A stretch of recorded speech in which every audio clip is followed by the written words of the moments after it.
Chez nous, nous recevons tout le monde. Après l'interview qu'on a eue avec M.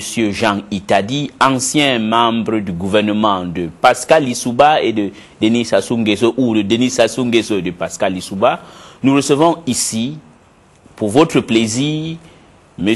Clément Mirassa. Il est économiste et il fait bien les statistiques.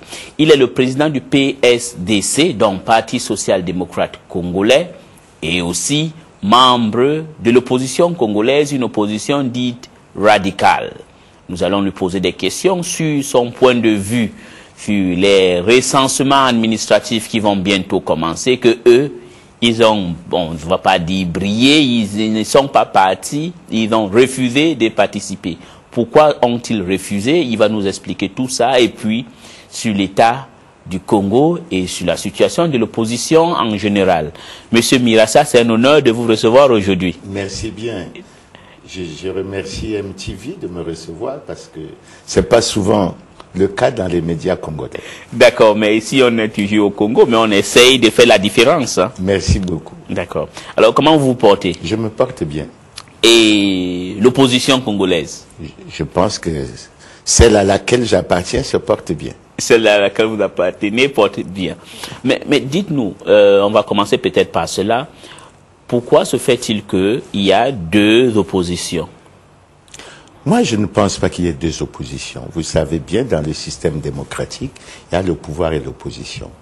Et là, aujourd'hui, quand on regarde au Congo, c'est nous qui avons une production. C'est nous qui nous occupons des problèmes des Congolais. C'est nous qui nous occupons de la vie politique, sociale et culturelle des Congolais.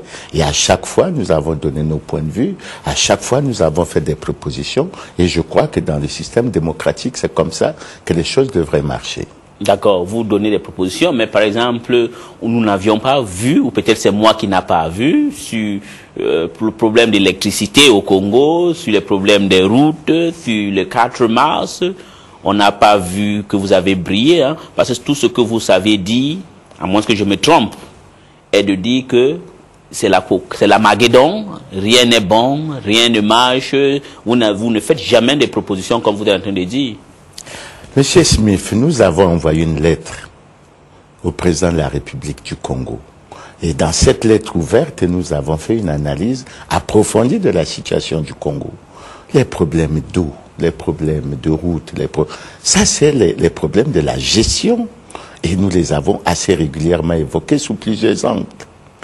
Vous savez, monsieur Eli Smith, regardez un peu l'une de nos préoccupations.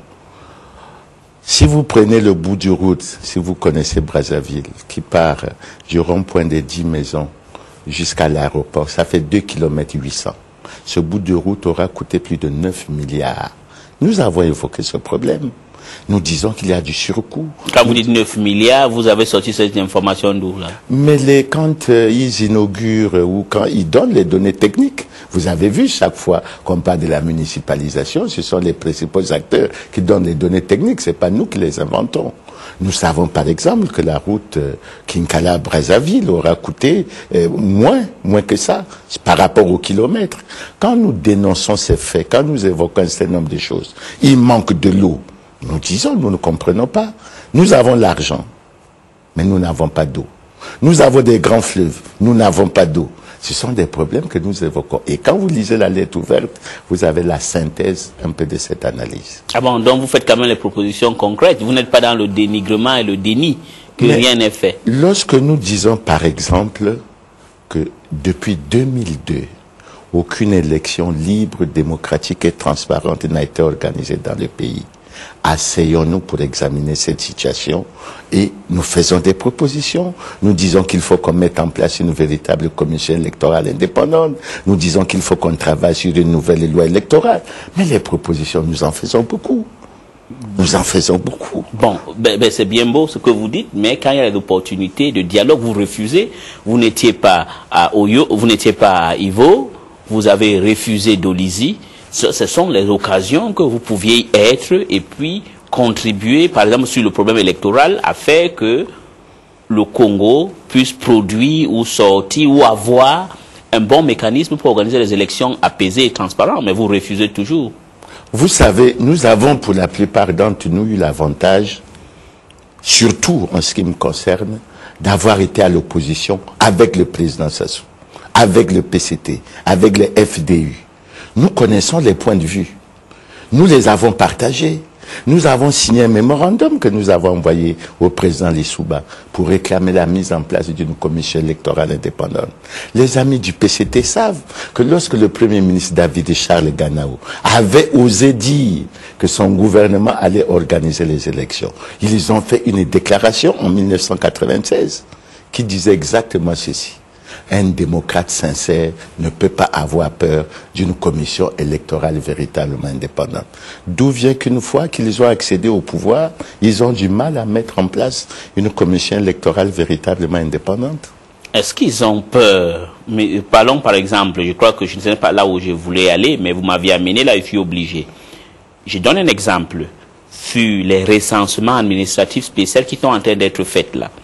Elle a été une lutte gagnée par l'opposition dite modérée que vous dénigrez parce que votre ami et collègue Nzom Mathias les appelle des voyous. Ils ont gagné quelque chose. Si vous étiez là-bas, vous deviez participer, mais aujourd'hui, vous êtes hors jeu.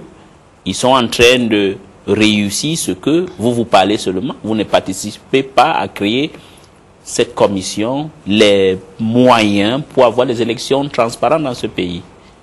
Quand je vous écoute, M. Lismil, je suis très triste. Pourquoi? Parce que vous avez annoncé que j'étais statisticien. Oui. Et malheureusement, le Congo fait partie des pays qui ont un appareil statistique très faible. Oui, mais vous avez un statisticien qui ne veut pas participer à aider le gouvernement congolais. Je vous rappelle que j'ai été directeur général du Centre national de la statistique et des études économiques. J'ai été le premier directeur. Oui. Et les gens qui y sont savent quelle est la production et quelle a été ma contribution. Ce que je vais vous dire, quand vous parlez déjà du recensement administratif spécial, oui, il y a une situation qui nous attriste. La situation, c'est laquelle? Voulons-nous être un État de droit, oui ou non? Si nous disons que nous voulons l'être, le ministre de l'Intérieur, il sait que les textes qui organisent son ministère lui demandent d'exécuter et de réaliser chaque année un recensement administratif. Le dernier recensement administratif qu'il y a eu lieu dans ces pays, c'est en 2001. Et il a été très mal fait. Nous avons eu l'occasion de le prouver. Ce recensement nous a permis de découvrir, après le recensement général de la population, que dans beaucoup de localités, le corps électoral était supérieur à la population. Ce qui est grave. Vous savez aussi, peut-être beaucoup de Congolais ne le savent pas, lorsque le président Sassou est revenu au pouvoir, son gouvernement a invalidé les résultats du recensement de la population de 1996. Ça veut dire quoi? Au sein des acteurs politiques congolais, on a perdu la confiance de l'administration. Et quand vous parlez, vous dites les amis de l'opposition modérée ont gagné. Ils n'ont rien gagné du tout. Comment ils n'ont rien gagné? Non, je vais vous dire pourquoi. Oui, déjà, il y a la refondation de la liste électorale. C'est ce que M. Moulou a dit. Non, il a dû le dire ce soir.